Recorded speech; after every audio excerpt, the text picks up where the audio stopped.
So welcome back to another episode of the Hands-On Business Podcast. I'm delighted to be joined today by Anne Avgerin, and we're going to be discussing a very topical subject, mental health.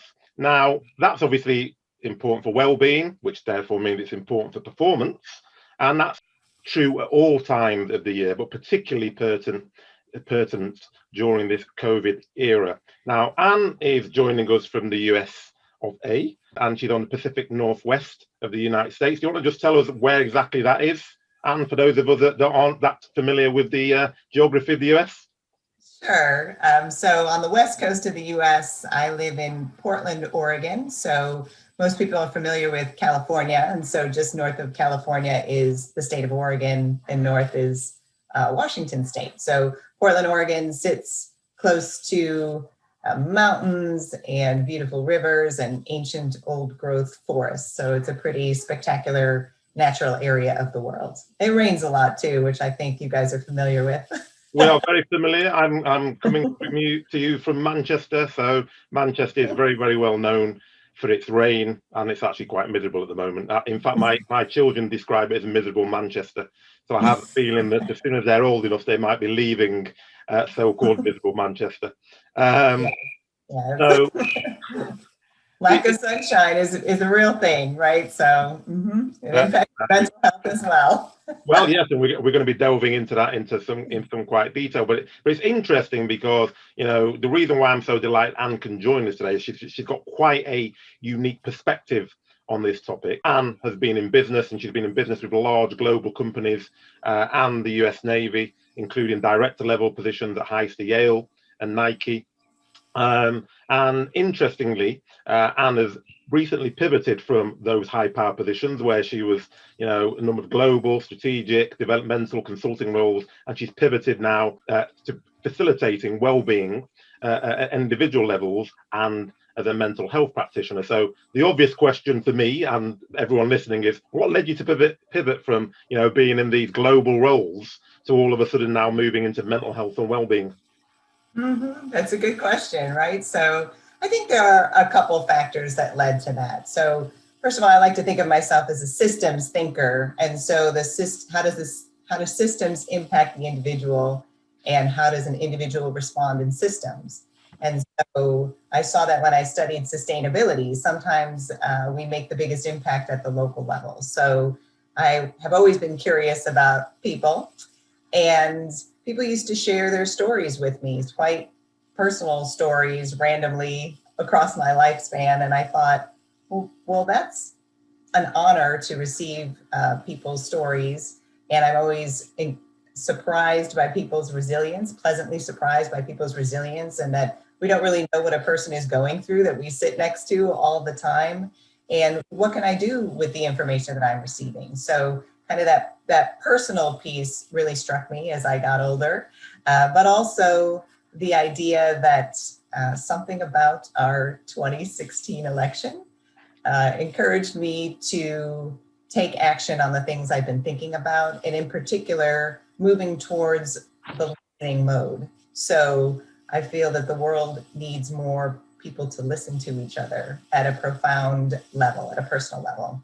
I do hope to scale up what I'm learning to organizations at some point, if that turns out to be part of my path, right? So the idea that we need to listen to each other more than ever, and as we see in our country, we're not listening to each other. So those two things really led me, the personal, people confiding in me, and then also what we really need now is more listening. Okay, and when you've been in those business positions, what have you seen in terms of people listening? Has that been an issue? Because obviously you're talking about almost on a macro level when you're talking about the US as a whole, and I think we all know what we're talking about.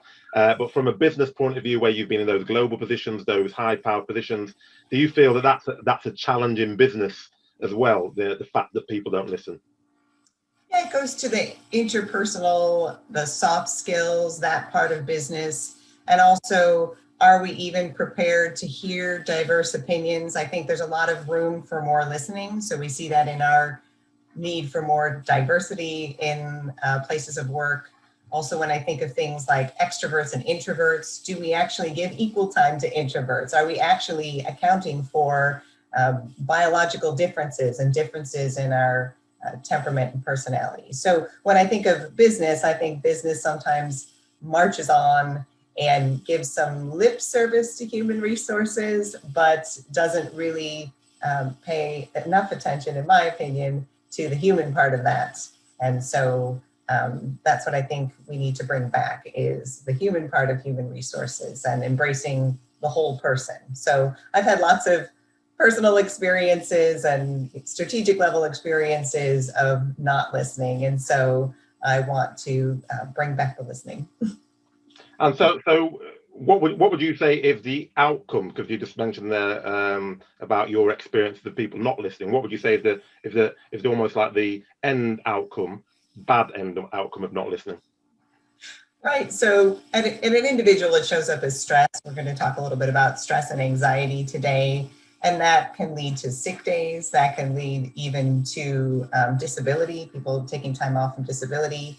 So on an individual level, not listening can show up in a lot of ways that impact our health. Not listening when it comes to mental health is something that also shows up in our health, right? So, and do we even treat mental health on the same level as we treat health? Do we acknowledge someone who needs a mental health day? I need a break. I'm overwhelmed with work tasks. Things are going on at home and I just need a mental health day. Or is that somehow stigmatized, right? Yeah, no, it's a very interesting point, actually, because I think that when you look at physical health, because you can see it, if I've got a broken leg and I say, oh, well, I can't come into work, people accept that. As soon as you start talking about mental health stress, there's still, I think, but I mean, you'd know better than I, if there's still that stigma that if you say, actually, I need a mental health day, or I'm feeling under pressure, are we still in that environment where people think, oh, well, just get on with it, what's the matter with you, just it's only a bit of stress, we all deal with stress? Is that still prevalent? That's very prevalent. I think that's a huge message and takeaway that I would like to leave everyone with from today, is to destigmatize mental health, increase awareness of the need to address mental health equally to physical health, right? We can't check pieces of ourselves at the door. And I think for what you just said, even if you are a person who's still stuck back in 1960, even if you don't want to accept mental health as a proper issue that we have in the workplace, just the fact that you're talking about sick days, people missing work, sick pay, etc., just from a purely business point of view, it makes sense. Even if you're not actually interested in the human, which you should be, but if you weren't, just from a business point of view, it makes sense to actually look at how you treat your people, because if they're in work more, hopefully they're more productive and they enjoy the working environment, which again kicks on to helping people. Now, just one question before we really delve into the mental health aspects. I just want to, because there's lots of people who talk about millennials at the moment and snowflakes, and oh, they don't have resilience, and when we were younger, we dealt with everything. Is that a thing, or is that just misinterpreting what resilience means? Mm-hmm. Well, it's a thing that people label it that way, and it's a misinterpretation. So one thing that we'd never know is how different triggers for stress impact people. We all respond differently to different triggers of stress, right? So we can't assume that the responses are the same from person to person. And as we learn more about how that shows up for everyone, we can't make those assumptions. So the idea of sometimes we need to persevere and sometimes we do, right? I can think about if you have a job that pays the bills, it's not fulfilling for you, but it pays the bills. You find a way to persevere to provide for your household. However, if you had a choice to move towards a job that was more fulfilling, then at that time you could move in that direction. So sometimes there's a place for, let's just carry on a little bit. And then sometimes there's a place for underneath is still some kind of stress that needs to be addressed, that we can't just persevere or that we're not even aware of. So I have clients that aren't even aware of the signals that their body is telling them need to be addressed that actually relate to how they're coping with stress and anxiety. Okay, thank you. And obviously we talked about the sick days, etc. Is there any other way that stress would manifest itself in terms of mental health and how it affects people? Yeah, so let's get into it, right? So one of the things that I'm going to talk a little bit about today is anxiety and depression, for example. And when we consider those two things, a lot of it shows up with an inability to concentrate or a lack of focus. And so when you think of an inability to concentrate and a lack of focus, how does that show up in the workplace? You might have more mistakes show up, mistakes that you aren't used to making, right? You used to be able to perform at a highly efficient, zero mistakes kind of level. And then all of a sudden now you're not, or you're not able to concentrate on what you're reading, for example. You might just find your mind wandering or those kinds of things. So there are really tangible cognitive ways that stress, anxiety, depression all show up and impair your ability to perform. Okay, and from your experience, is this something that's becoming more common, staying the same, very common? I'm just trying to get a context of how big a problem it is. So I think it's becoming more common, and I think we are living in a world of lots of information coming at us, lots of data coming at us really quickly, and then also a lot of distractions. So we might not be aware that we're not processing all those things very effectively. So when I think of distraction, I think that the mind can't be occupied on 5 things at once or 3 things at once, or constant interruptions when you think of people getting notifications on their phones during meetings. Are they allowed to look at email during a meeting or leave the room?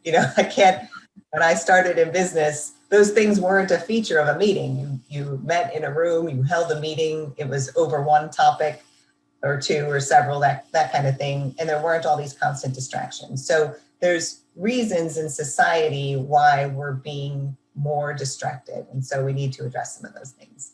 Yeah, no, whenever I'm running a meeting or doing any kind of presentation, I remember back in the old days, you used to say, just make sure you turn off, I can't remember, maybe your phone. There's about one thing you tell them to turn off. Now it's like, turn off your phone, turn off your iPad, turn off your laptop. There's about 100 things. And it's almost like people cannot switch off. Because even when you tell them to turn it off, as soon as there's a break, it's like, oh, if I don't check on everything that I've been missing out on allegedly for the last hour or 2, then I'm going to die, and I have to get to it. And I think that starts to lead to a build-up, because people think that they've got more work than they actually have just because of the amount of information that's coming at them. So would you say that things like mistakes and those sort of things would be a good indicator if you're a manager or a boss and you're slightly concerned about certain people in your team, that just to look out for those sort of signals and signs? Yes, absolutely. Mistakes is something that comes to mind as something that you could notice, right? Or somebody might not be getting their job done as effectively as they did in the past, right? So you can notice those things in terms of their performance and pull alongside of them to kind of take them aside and have a bit of chat about what's going on. I also think in terms of COVID, when we kind of draw to the larger picture, there are a lot of stressors hitting people all at once.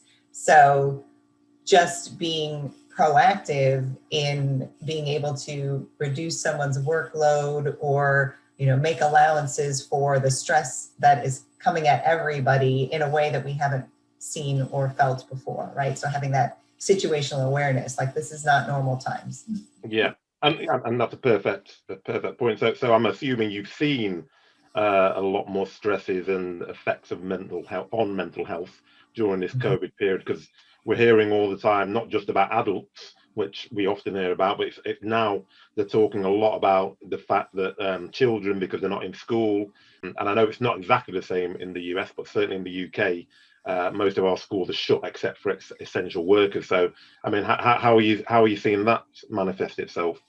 Well, I see a lot of stressors in the household. So you described school, for example. So every other day, it might be changing in terms of, are kids showing up for school? Are they doing school remotely from home? Then now you have the children in the home learning. Are they able to learn that way? Some people are choosing to skip this year of school if it's not suited for how their child learns. And then there's the added stress on the parents in the household, or a single parent household. How do I maintain work and monitor and encourage my child's schooling, which might mean care for my child? So there's a lot of stressors on the household. So it shows up in all those ways. And is there anything that, if you're a boss or a company, can do to sort of try and alleviate that? Because obviously the whole workforce has changed the way they're working this year. And, you know, it's probably become much more normal that you're on a Zoom call like this and then your daughter pops into the back, and people seem to be a lot more accommodating. I'm just trying to think, are there any tips that you'd give to maybe alleviate for people who've got a team that are working remotely from home now? I think that flexibility is really key. So knowing that there might be interruptions where there weren't interruptions before. I also think, you know, it's a double-edged sword to have the ability to be work remote all the time. So why not allow for flexibility? So if it makes sense that a worker might need the morning off to tend to the needs of the children in the household, then why not let them work in the evening if evening works better? So we have that flexibility built in. So have a conversation with your staff and individually, how can I support you to make this be more flexible, not add more stress while you're managing more things in the household? Thank you. And then we talked about biology, I think, right at the outset. I think it might actually have been before we came online. But what might be going on biologically when it comes to anxiety, depression, mental health in general? Okay, so there's a lot going on biologically. So when I think of a human being, I think of, I think Mags, your prior interviewee, was talking about your head brain and your gut brain, so to speak, is how I talk about it, your emotional centers. So first of all, there's definitely a link between your thoughts, your actions, your behaviors, and how this shows up in your health. So you might not be aware that the headache that you get occasionally or after a particular meeting or sometimes might be something that relates to a pattern of thinking, right? You think, oh, I'll just go get a tablet and I'll take care of that headache, right? Or a stomach ache, for example. So when I was early in my career, very driven, I thought everybody had stomach medicine in their drawer, right? So we all just reach for something quick without thinking, what is this maybe trying to tell me about my stress levels or how I manage stress? So the first thing when I think of biology is sometimes our biology is telling us things that we're not really paying attention to when it comes to managing stress. So then when I think of kind of the actual manifestation of anxiety in the brain and in our endocrine system, there's many things that are happening. So I'm just going to give you a little demonstration of what's happening in the brain, for an example. So in the nervous system, there's a model of the brain that we use Dan to describe the brain. So this is from Dan Siegel. He's a UCLA professor of psychiatry. And so this is your brain, right? I don't know if it looks exactly like your brain, but this is your spinal cord. And so this part of the brain is called the limbic area of the brain. So in the limbic area of the brain, this is where the amygdala is, and also the hippocampus. And this is our emotional processing of the brain right here. And then when we put the fingers on top, this is the executive functions of the brain, the cortical functions of the brain. So in the nervous system, when we respond to a stress, when we respond to a threat, then our fear centers of the brain kick off, right? And we call it flipping your lid. You flip your lid, those cortical centers, those executive functions, decision-making, focus, the ability to concentrate are offline. The emotion part of the brain, the fear center of the brain is taking over. So what we want to be able to do is not respond out of this emotional response, but be able to bring our cortical centers back online. So a good example of this, it's a cruel trick of biology, is people who are afraid of public speaking. So the fear centers of the brain take the concentrated centers of the brain offline. So we are overwhelmed by our fear, overwhelmed by an emotional response, and we can't actually access language, right? So this this biology in the brain is one thing that's going on. And there's also another system that's active during times of stress, and that's our endocrine system. So I'll pause on the brain for a minute if you have any questions or thoughts there. So yeah, I suppose my question was, so do you have any techniques, or is the techniques to sort of like get that cortical center back into place so that you haven't flipped your lid comes back on? Well, first is awareness. Sometimes we're not aware that we've been triggered, right? And then when I think of being able to be intentional about a response, I think about practices of calm, right? So I think of practices of yoga and meditation, or even just breathing in the moment. So it's amazing. There's tricks of the biology that we have to be intentional about that will signal our nervous system response to calm down. So what do I mean by that? I'm also a person who's practiced and studied yoga for a while. So our nervous system has a fight or flight response. It has a very activated, there's a threat, there's danger, I need to act. And that's what this flipping your lid can be, this fight, flight, or freeze response. And it sends information to our endocrine system to do all sorts of things like trigger an adrenal response, a cortisol load in the body. So if we are able to concentrate on our breathing, so for example, if we breathe in for 2 counts, and breathe out for 3, the idea of extending the exhale, for example, is a biological trigger to the nervous system to calm down, right? So when we breathe in, we count 2, we breathe out for 3. So if we notice ourselves being activated, maybe we notice, I'm feeling a little jittery, or my heart rate, I'm not thinking as clearly. If we can even just pause for a minute, or pause for 5 good breaths worth, we can bring our cortical functions back online, right? So within our own biology, if we're curious, we have some tricks, biological hacks, I like to call them, to bring our cortical functions back online. So that might be how we can respond in the moment, is to trigger our nervous system to rest and digest. I don't know if you've heard those terms, fight or flight and rest and digest. I have. So that's dealing with it in the moment. Is there a way to deal with it, I suppose, as before the moment to prevent yourself getting to that situation? Mm-hmm. Well, if you know that you're about to do something that triggers an anxiety response for you, then how do you plan? What are your strategies to kind of deal with that? So I use the example of public speaking. So maybe there's ways that you can plan in advance for an event. If you think about stress in general and having an anxiety response to stress, then what habits do you have on a daily basis that promote calm, right? So some people aren't even aware that they're stressed, or they're not able to articulate that to their significant other or to their friends.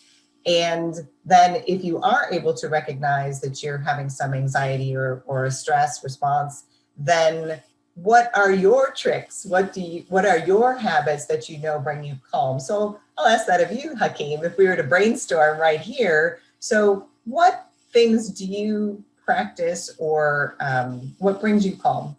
I think actually it's a really good question, because I was thinking about how you were talking, and I went to see Tony Robbins many years ago, and after I went to see him, it was at the Excel Center actually. Then I bought, I think it's Personal Power, I think is his video set, and one of the things he said is that you should do an hour of power every morning, which is just an hour of exercise actually.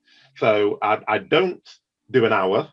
But I make sure that as soon as I get up, I always do some exercise, because I think does it calm me down? I don't know, but I always seem much more relaxed after I've done some exercise before I start the day. So obviously not at the moment because the gyms are closed, but what I tend to do is I'll go to the gym in the morning. At the moment I can't go to the gym, so I'll just do exercises in the house.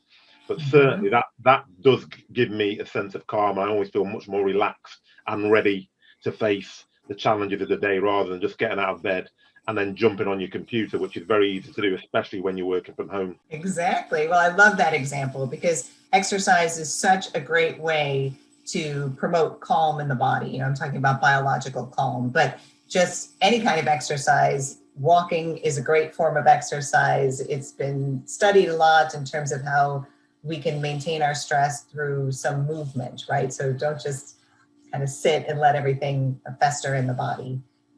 So, and then you also described that sometimes your habits are disrupted during COVID, this pandemic. I used to go to the gym, now I don't go to the gym. So you're enlightened enough to see, gosh, I feel better after I exercise. I might not even have symptoms of anxiety or depression that other people might experience.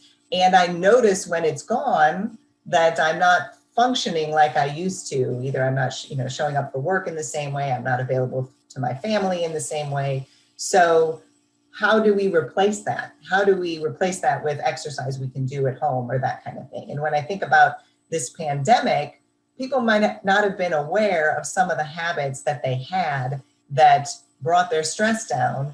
And now they're just sitting with kind of more anxiety or more possibly some depression going on that they haven't experienced before. And how can we be intentional with whatever we have to bring in some habits that increase calm? So, for example, what happens if you are at home and you've broken your leg and now we're in a pandemic? So you say, oh gosh, what I used to be able to do, I can't do anymore. And so now I have to be creative, right? Yeah, no, you do, and I've got so many different exercise apps at the moment because I've been trying to look at what you can do, and I actually bought a stationary bike as well that's in the conservatory because I do a lot of cycling. At the moment, it's wet and cold, so I can't get out to cycle as much. Because in the last lockdown, which was over March, April, May, June, the weather was lovely. So actually, you could get out. The days are long. You get out with your kids. You could go on bike rides. You could go on walks. Whereas now, you're much more likely to be staying in the house. So I just thought I need to find a way to get that same experience if I can't get out and go to the gym and do all the things I wanted to do. So is that then something that you would encourage in the workplace? Because I know certain workplaces do things like they'll have HIIT classes at lunch. I know one of the ladies that works with for me started doing some yoga classes, but for the group. I think we did it about 2 or 3 times, but just things like that, I think, for camaraderie, as well as, I don't think she was necessarily doing it for mental health or stress. I think she was just doing it because she thought actually you can get a group of people together. Is that the sort of thing that can help? In the workplace, for sure, and in life, absolutely. So encouraging people to be active. Maybe if you are having a one-on-one with someone, go for a walk, right? Get a coffee, go for a walk. How can we incorporate motion? So there are people who are fans of fitness and people who are not, right? I've been a lifelong fan of fitness for 35 years. So it's always been a priority to me. I don't wake up one day and think, oh, I'm just going to skip something, right? So, but for other people, fitness might seem like a tall task. So movement, we can all get some kind of movement. So walking would be another example. And how can we encourage that in the workplace? And at home, you might think, maybe I just want to dance, like put some upbeat music on and dance with, either by yourself, with your family, while you're making dinner, kind of just add any kind of movement to produce some more kind of feel-good responses in the body. And interesting, because I've often heard people, try to compartmentalize themselves and, into this is my work life, this is my home life. If you're stressed in one of those environments, is it possible not to be stressed in the other? No, I think that's unrealistic. I think it's unrealistic to have that be compartmentalized. Something's going to seep over from one sphere to another. You might be able to compartmentalize to push through something, perhaps, but in general, we can't escape the fact that we are beings that we have roles at work, we have roles at home, we have roles in the community, and so the way we process one thing or handle one thing is going to show up in a lot of different areas of our life at the same time. So one thing that shows up that I didn't mention is sleep disturbances. So I'm sure you've heard a lot about sleep recently, or maybe if you haven't, you should. But the idea that, that is actually a common symptom of both anxiety and depression is sleep disturbances, either sleeping too much or sleeping too little. And so do we just pass that off and say, oh gosh, everybody's stressed and no one's sleeping, right? but sleep is a restorative function for the body and the mind. So if we have stress all day long, we're in that kind of fight mode, we're in a biological fight mode, and we're not practicing those exhales or practicing ways of being that enable this calm, this rest and digest. At least at night, our body takes us, or, our brain takes us offline in that way to allow for rest and digest function. So a focus on good sleep hygiene is really something that everybody can do for their mental health. Right? So when you say sleep hygiene, what do you mean? Because obviously most people think, oh, well, I'll go to bed early. What helps you manage that when you go into?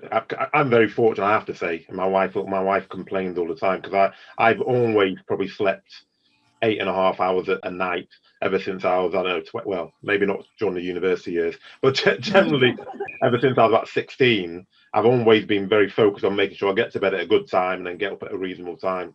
But I've noticed lots of people can't do that. And I don't do anything specific. I'm just very fortunate. So I'm just thinking, is there anything you can do to actually help that? Yeah, so you can do a Google search on sleep hygiene. I'll just kind of hit the highlights. But when I think of sleep, first of all, I think, is your bedroom, is your place of sleep an inviting atmosphere? Is it comfortable? What is the lighting like? Do you want to go there, right? Is it so how can you make kind of going to sleep and the ritual of winding down part of your daily life, right? So turn off the devices. We think about the impact of blue light as activating the brain to be more awake. So you shouldn't really have a TV in your bedroom. No telly in the bedroom.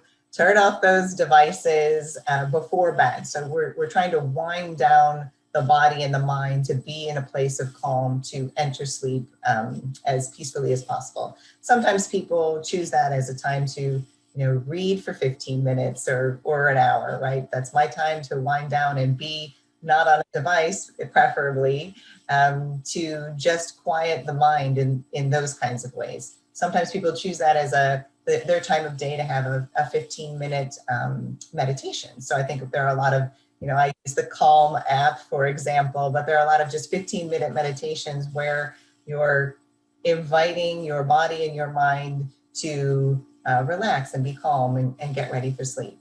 So very good advice. I mean, certainly, I remember my wife probably about 10 or 15 years ago was desperate to get a TV in the bedroom, and I just said absolutely no chance. And then probably like 2-3 years ago, we completely banned all devices from the bedroom as well. So I just realised it was interrupting because you're looking at your phone until the last thing at night. You're not going to really get a good night's sleep. So they're very, very good tips.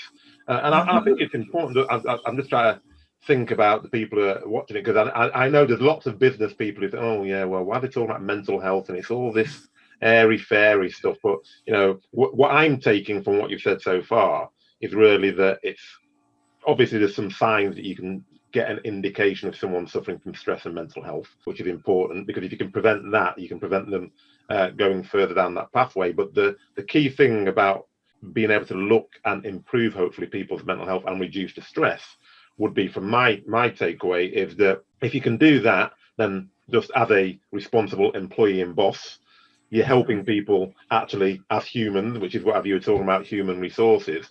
But then, as I said at the outset, the link into performance as well, because if you're not concentrating, or you've got anxiety, or you're taking headache pills, stomach pills, you're not actually performing at your optimum level, which means that you're actually impacting the whole of the organization. So it's a false economy to suggest that actually just get on with it and deal with the stress, rather than actually a company and individuals looking at what's stressing people out and actually trying to support and help them. Would that be a fair reflection? Yes, that's a fantastic reflection. So kind of, again, welcoming the whole human into the workplace and noticing if you can, changes in their performance, for example, right?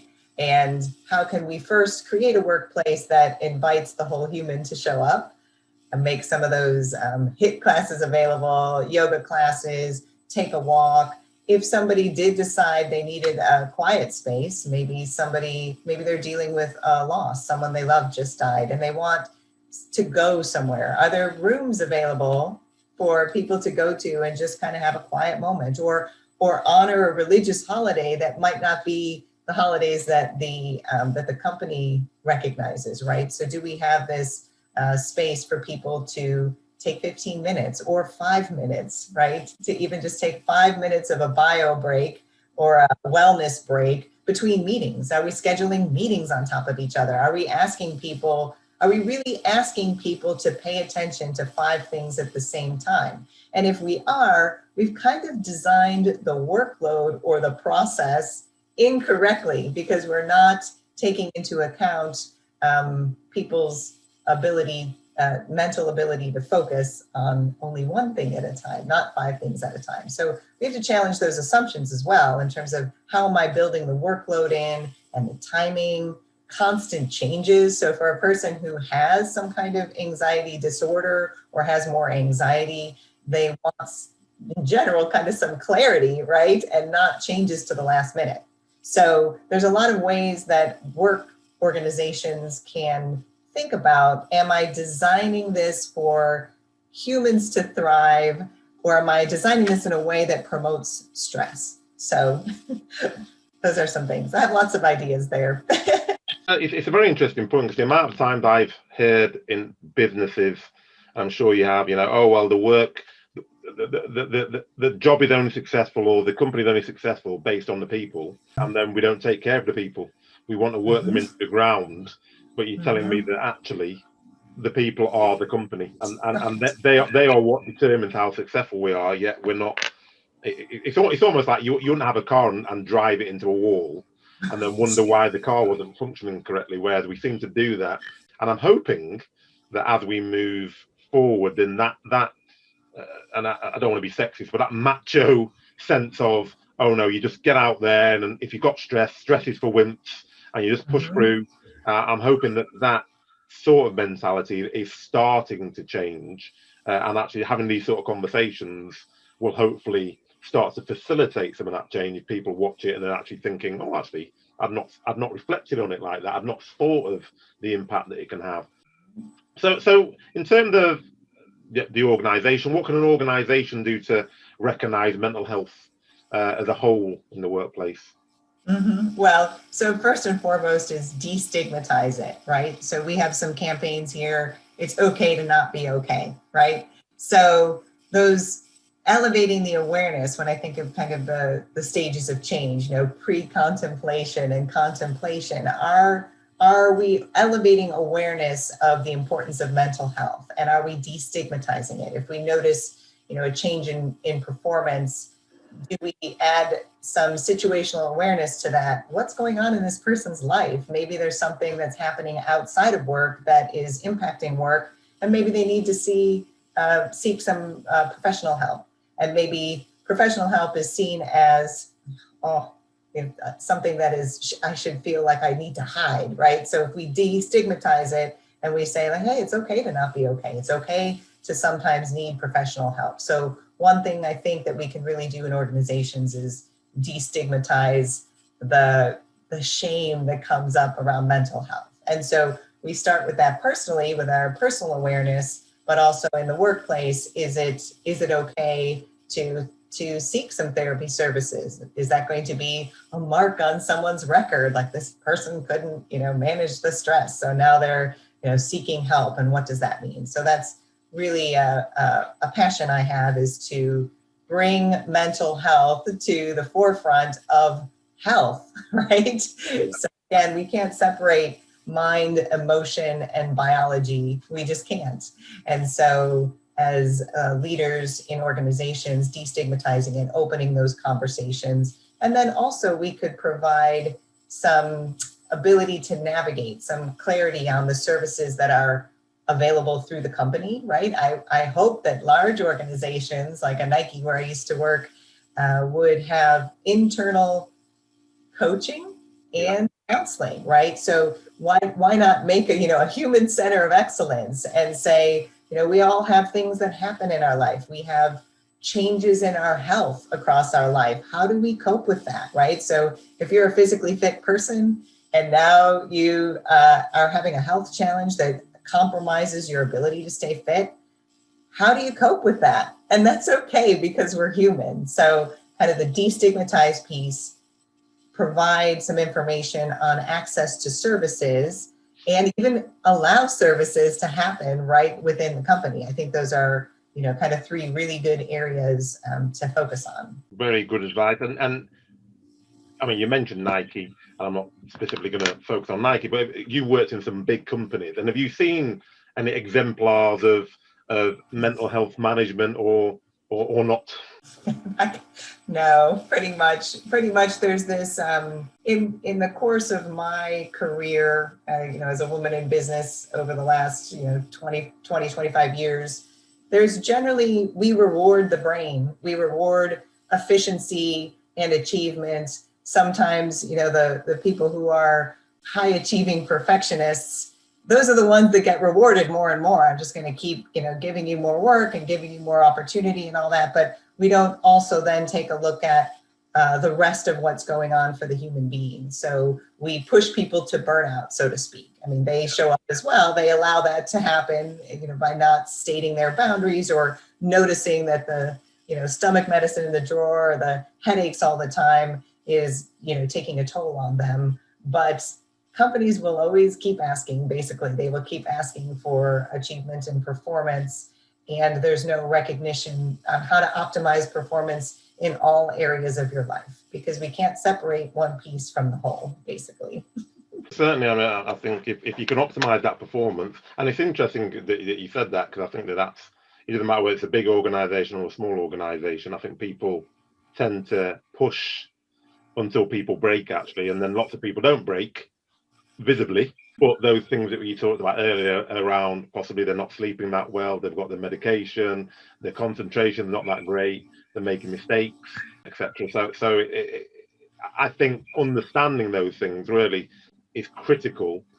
Firstly, if you are, as I keep saying, if you're a human being and you want to support other human beings, because that's the only thing that really matters. And if you do that, then your business tends to be successful because you've got happy, healthy people who are engaged and engaging in the workplace. And I think that's what leads to success in the workplace, rather than just the old adage of, well, just keep going, keep pushing through, work as many hours. I was listening to someone on the radio about sleep and sleep health, and they were talking about how the perception has changed from Margaret Thatcher, who was our prime minister from 1979, and her claim to fame was that she used to have 5 hours of sleep a day. And with all that we know now, you think, well, that's not very healthy, is it? And you might be able to function, but you could probably function a lot better if you were getting 8 hours sleep and you're running a country.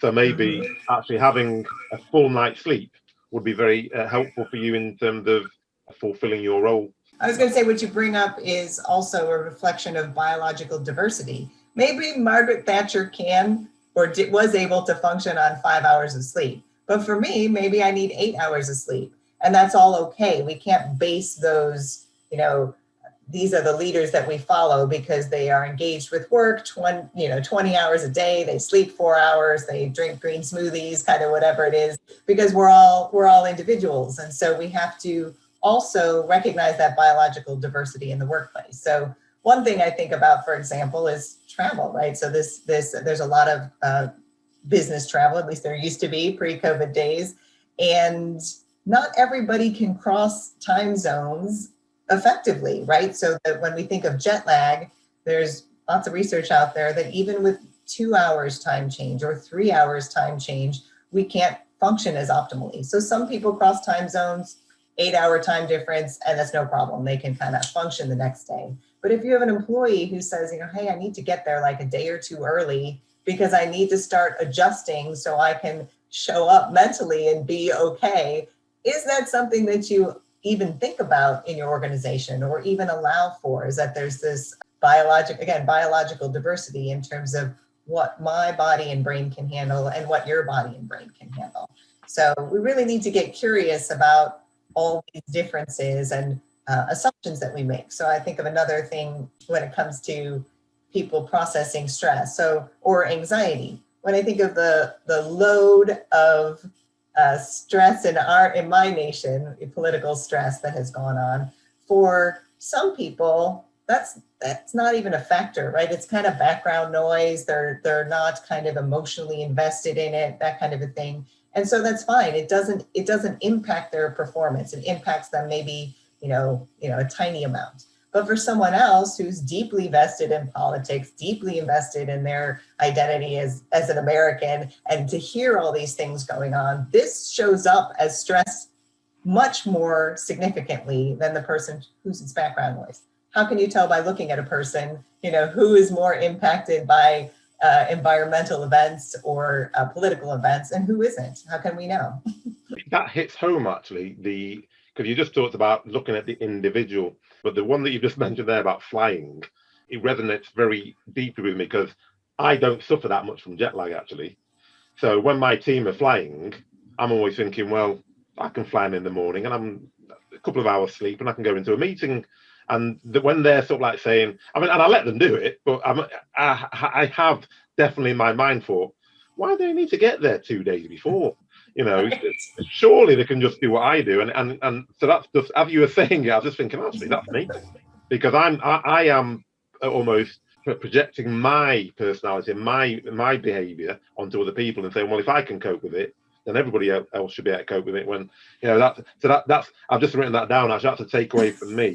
So that, I'm not expecting people to have the same biological response to events that I have, which is a real important, I think, take home message from what we've discussed today. Actually, we're coming to the close, but I'm very aware that you're going to be launching your own business later on this year in organizational consulting and individual consulting as well. So I just wanted to just give us a bit of a background into when that's launching, who you're going to be targeting, what benefits you think you're going to be bringing, etc. I'm still formulating my service offerings, and I'll probably start with the individual first because that fits in with my current role as a mental health therapist. So my company name is Resilient You. So the idea of how can we build more resilience into your life, and we kind of build that together. So the coaching piece around what's going on in all aspects of your life, how are you functioning, where do you want to optimize and improve, and how can we design in those habits into your life and notice what's working and what isn't, right? So the idea that sometimes we need more sleep, sometimes we need less sleep. How are we going to figure that out together? So Resilient You will be aimed at coaching individuals, some informational seminars, and then also the strategic level of organizations to take a look at what factors do we need to add into organizations to allow for the whole person to show up at work and across their lifespan and be successful. So I'm working on the website now, so that's hoping to launch end of Q1, likely Q2, and then the back half of the year will be for my service offerings starting in coaching. Excellent. So, well, very good luck with that.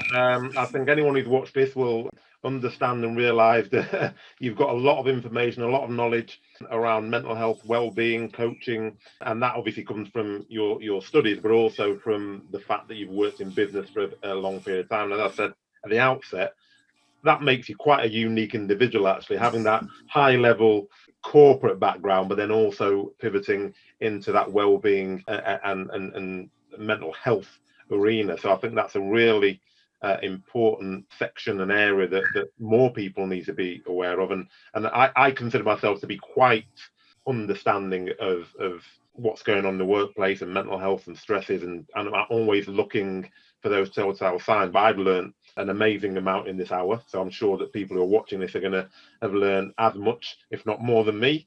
So thank you very much again for your time. And once you launch a website, maybe we have another call and we can talk through the service offering, and then we can explain to people exactly or how you've transformed everything that you've talked about today into a service offering that you can offer to the individual and to businesses. Brilliant, Hakeem. It's been a great hour that we spent together.